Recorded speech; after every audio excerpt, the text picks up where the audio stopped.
Correlations and best fit lines. Correlations have to do with data. And a correlation is basically, in the case of what we're doing, it's a linear relationship between two quantities, or two or more quantities, actually. A linear relationship between two or more quantities. Now, there are other types of relationships that are not linear, but for Algebra 1, we just concentrate on the linear relationships. Linear meaning what makes a line. So a lot of what we're going to be learning in this section is how do you label data? Like when you see a graph like this, how do you describe it? What do you understand about it? So first thing you understand is when it comes to linear correlations, there are two basic families. There's this family in the first row where the data goes from left to right, it goes upward. And then there's this relationship where the data from left to right goes downward. If your data is going upward, that is called a positive correlation. And the word positive means as x gets larger, as the x goes to the right, the y is also getting larger. So for example, your foot size to your height size is probably a pretty positive correlation. The bigger you are, the larger your feet are. But just like height and foot size, it's not a perfect situation because you have really tall people. My brother's 6'7". He has size 8.5 feet. Really small feet for such a tall guy. Now I have my other brother, 6'2", and wears size 14.5. But in general, you're not going to find a guy that's 4'10" that has 14.5 feet. So that's what we talk about when in real life, there's some variety in the data. So how do we describe the data in a way that expresses just how much variety there really is? So we'll go back to this one, but let's go to the middle one. If you can take and draw a circle around your data, and the circle, I call it the cucumber shape, because it's definitely long and skinny, but it does go up. This is what we call a strong positive correlation. And I'm abbreviating so it'll fit in there. That's a strong correlation. Now, if you draw a circle around the data and it's going upward, but it's more, I call it like a potato shape. If it's more of a potato shape, then that is a weak correlation. In this case, it's going up, so it's a weak positive correlation. That means there's still a relationship between the data, but it's just not a very strong one. It's not very predictable. Now, if you can take your ruler and draw a line through your data and it literally just like lines up perfectly, this is not real life. Real life data never looks like that. That is what we hold though as an ideal. That is your perfect positive correlation. And again, this does not happen, not in real life. Real life never is a perfect positive correlation, not ever. Okay, so that's how you identify the strength of a correlation based on its picture. So now we're going to go to the second row. And these correlations are going downward. So these are called negative correlation. Because as x is getting bigger, as x goes to the right, y is actually getting smaller. Sometimes you'll also hear this referred to as an inverse correlation, and a positive correlation, sometimes you'll hear that referred to as a direct correlation. Direct means as one goes up, the other goes up. Inverse is that one goes up, one goes down. So an inverse correlation would be that the more hours you sleep, the fewer hours you are awake. As your sleep goes up, your awake hours go down. Vice versa, as your awake hours go up, your sleeping hours go down. That's an inverse or a negative relationship. So again, if you can take your ruler and draw a line through all of the points and make a perfect line, that would be a perfect negative correlation. It would not happen in real life. If I draw a circle around the middle one, you're getting that more cucumber shape again. And that would be a strong negative correlation because it's definitely going downward. It's fairly skinny. And then this data over here, it's still going downward, but it's much more potato looking, a lot wider. That would be the weak negative correlation. So that's kind of how you visually look at the graph and label it. But there's also a numerical system. So take your ruler and in the space in between the graphs, we're going to first of all label this the correlation coefficient.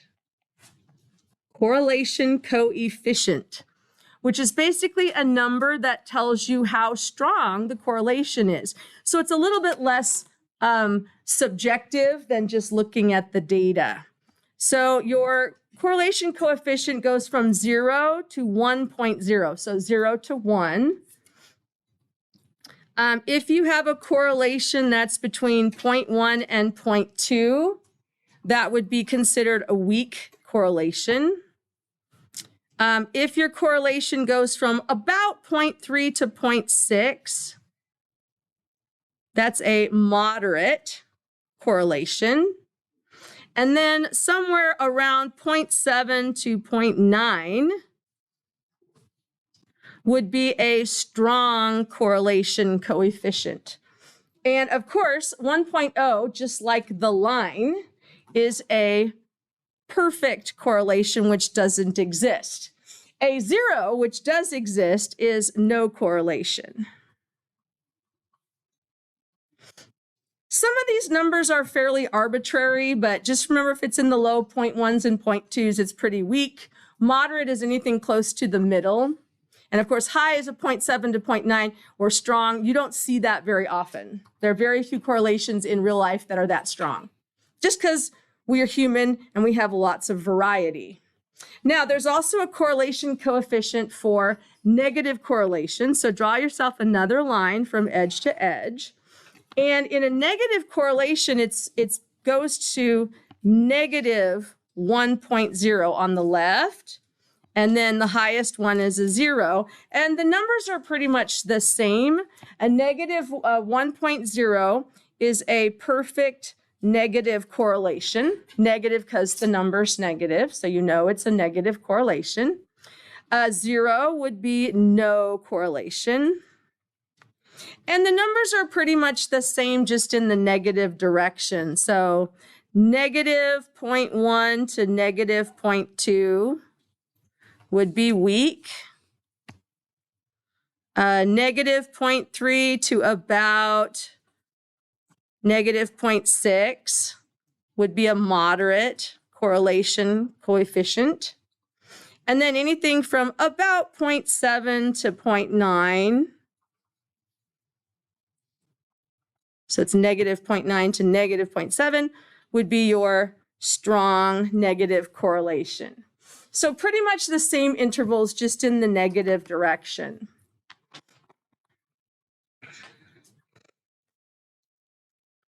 So there are some types of correlations that just don't have a relationship.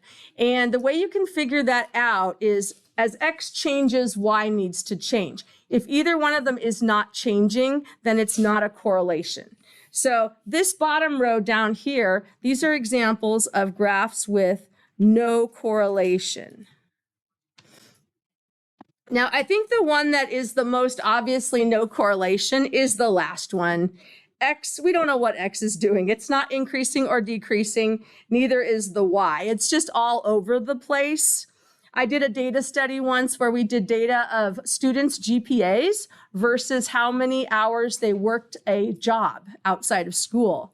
And I thought for sure that it was going to turn out to be like a negative correlation. As the hours went up, their GPA would go down. It didn't turn out that way. It actually turned out to be a no correlation. There was no pattern at all between GPA and hours that worked at a job, which is really interesting, which would suggest that it's really a matter of priorities, what you're going to get done. So this graph, X definitely goes to the right. So X gets big, but the y's don't change. They're almost totally flat. So if the y's aren't changing, there's no correlation. In the middle one, it's the same deal. The x is not changing. It's just they're pretty much all lined up in one big column. Y is going up, but to be a correlation, both of them have to be changing as you move across the graph. Okay, so those are how you analyze correlations and figure out what correlation coefficients mean. Okay, flip the page. So now the fun part, we're actually going to draw our own correlation coefficient, or correlation line, sorry. There we go. Okay, so first, just another reminder, the phrase line of best fit is the same thing as trend line. And 1 year your state test used trend line, 1 year it used line of best fit. So this is actually real data. The x-axis is your body mass index, and the left axis is the percentage of fat in your body. So in order to draw a line of best fit, you need the line to go not just through the middle of the data, but in the direction of the data. Now, some people go, okay, it's right there through the middle. No, the data's going that way, so your line of best fit should go that way. And I usually take my ruler and I line it up on its edge, and you want the same number of points above as below your line of best fit. So I make adjustments until it looks like it should, and then flatten it out, and with a pencil, draw the line of best fit. And since we're doing this manually, there's naturally going to be a little bit of variety in your lines, but they shouldn't be radically different from that one.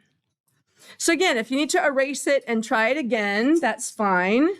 You want it to go in the direction of the data. Now, one trick that I use if I'm having trouble is sometimes I'll rotate my paper so that the data is going away from me, and then I'll draw the line through it. And for some reason, when I do that, it makes it more obvious which way the data is going.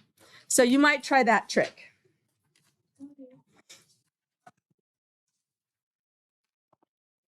So go ahead and draw your line of best fit.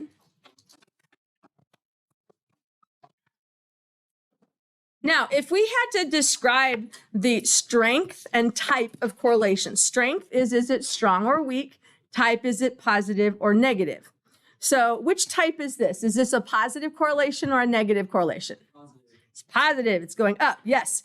And if you were to draw a circle around those data points, would it look like a strong positive or a weak positive?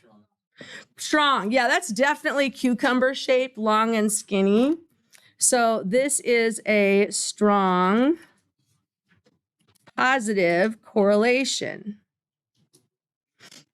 Okay, I want you to practice drawing a line of best fit on the second graph, which is a graph of engine size in liters to fuel economy.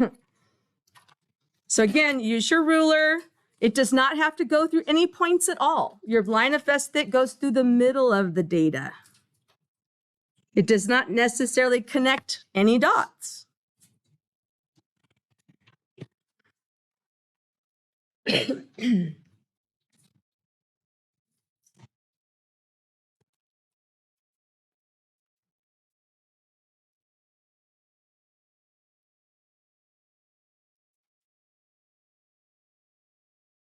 And when I grade this on the quiz, I just look, does your line go in the direction of the data? Are there the same number of points to the right of to the left? That's how it's graded. So this one I think is even skinnier than that one was. So this is definitely a strong correlation. It is going downward though. So it's a strong negative correlation. And another way to understand negative correlation is as the X gets bigger, the Y gets smaller, which is an inverse relationship. Now, if you know anything about engines, this makes perfect sense because the larger the engine size, the more gas guzzling it is. If you have a smaller engine, it tends to be more fuel efficient. So that's why this graph actually makes quite a bit of sense. Okay, so we've described data, we've drawn the lines of correlation. Now the question is, why do we draw lines of correlation? Why do we draw lines of best fit? So haven't you ever wondered when you go to the doctor and they take your blood pressure, how they know if your blood pressure is normal? I mean, honestly, if we were to take your blood pressure for you guys as a group, because you're all close to the same age, it would be similar, but there would be differences. So how does a doctor determine that you're healthy or not? Well, what they've done is they've taken thousands and thousands and thousands of blood pressures at different ages, and they put them on a graph like this, and they do a line of best fit. And if your blood pressure hits anywhere close to the line, which is the average, it's down the middle, then you're considered healthy for your age group. So let's do that. Let's say that you have a body mass index of, we'll pick an easy one, of 25. So to read the average percentage of fat, that would be, take your ruler, you're going to go straight up to your line of best fit. Notice it doesn't necessarily hit a point. And then take your ruler and draw a horizontal line all the way to the left axis. So we're looking if your BMI is 25, and depending on how you drew your line, again, there's going to be small differences. It should be somewhere between 33 and 37. Mine just happens to be 34. I want you to write the percent that yours is. Mine is 34% fat. Write yours down.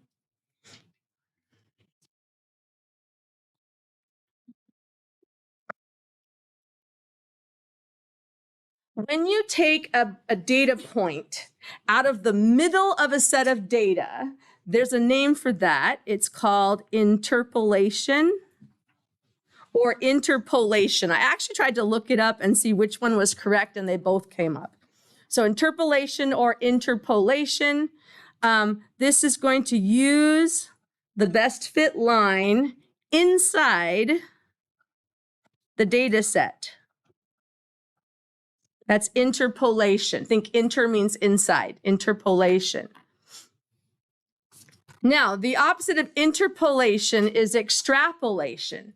So I want you to go ahead and we're going to do 35, BMI of 35. You'll notice this is outside the data set. So you're going to draw a dashed line all the way up. You might have to extend your best fit line a little bit so that it crosses the BMI of 35 and then go sideways with it. Use your ruler.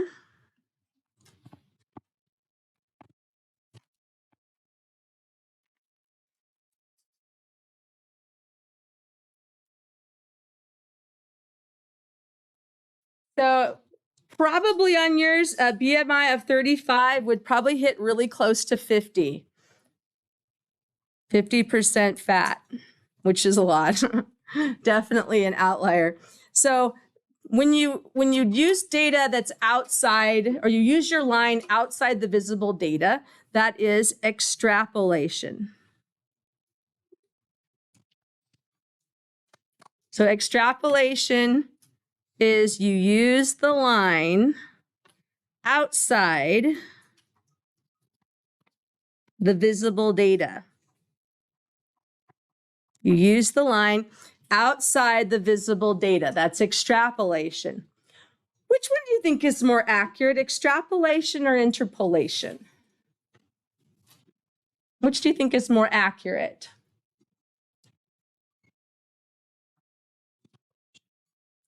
Probably interpolation. Why? Because look how much data it's based off of. It's based off of all this data. When you start getting to the extreme ends, either end, before or after your data, you're now talking about outliers. Like, again, I always use my poor brother as an example. He was 6'7" in high school and weighed 142 pounds. He was definitely would have been in the extrapolation area because it isn't anybody as tall as he was when he was in high school. He was the tallest kid in the school. But his weight was so far off that, yeah, this line would not have been very accurate for him. So extrapolation versus interpolation. Okay, flip the page. All right, last thing we're going to do is ultimately we want to come up with a mathematical relationship so we have something to calculate things by. So go ahead and take your ruler. This is GPA versus SAT score. So this is GPA in high school versus the SAT score when they took the SAT. So I want you to take your ruler. I want you to do a best fit line. Now, wait, before we start though, can you see one data point that is obviously different than the others? Where is it about? Where's the data point that's just like way far from the others? Between 225.1. Yeah, right there. That one. This one is way different than the others. So you don't want to base your line off of a weirdo point. This is the outlier. This is the 4'10" person that weighs 600 pounds. This is the one that doesn't go with the rest of them. So if you have an obvious outlier, and that's a really obvious outlier, when you draw your line of best fit, you're going to not consider that one. You're going to basically ignore it and just do your line of best fit. Now, to help us do our line of best fit so they match today, I want you to go ahead and put a plus between 1 and 400 right there. And then one of them at halfway in between 2.5 and 3 up to 1400, where there actually is a point right there. And I want you to draw your line of best fit through those. So we're doing this a little bit backwards because I want your stuff to match. Otherwise, there's always slight differences.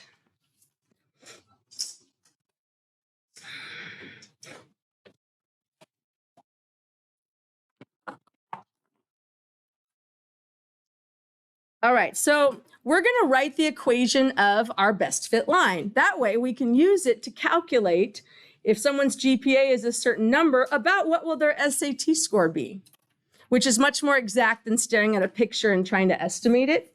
So here we go. We're going to write the equation of the line. And you say, hey, we've done this. Yep. This is old math. Write the equation of the line. So we're going to need the form of a line, y equals mx plus b.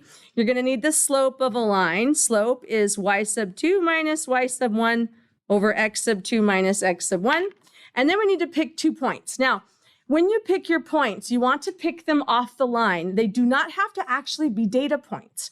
So for example, our line goes exactly through 1.0 and 400. There isn't even a point there, but our line goes through it exactly on the measurement mark. So that's a good one. As you go through, the next good one is really this one up here that we indicated, because it's exactly between 2.5 and 3, and it's right on the 1400 line.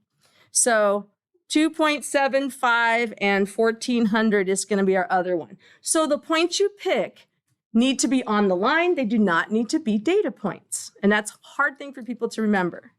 Okay, so let's do the slope. Here we go. Slope equals 1400 minus 400 all over 2.75 minus 1. And I would totally use a calculator on this, but because of time, I'm just going to give you the numbers. You end up with 571.43 for your slope.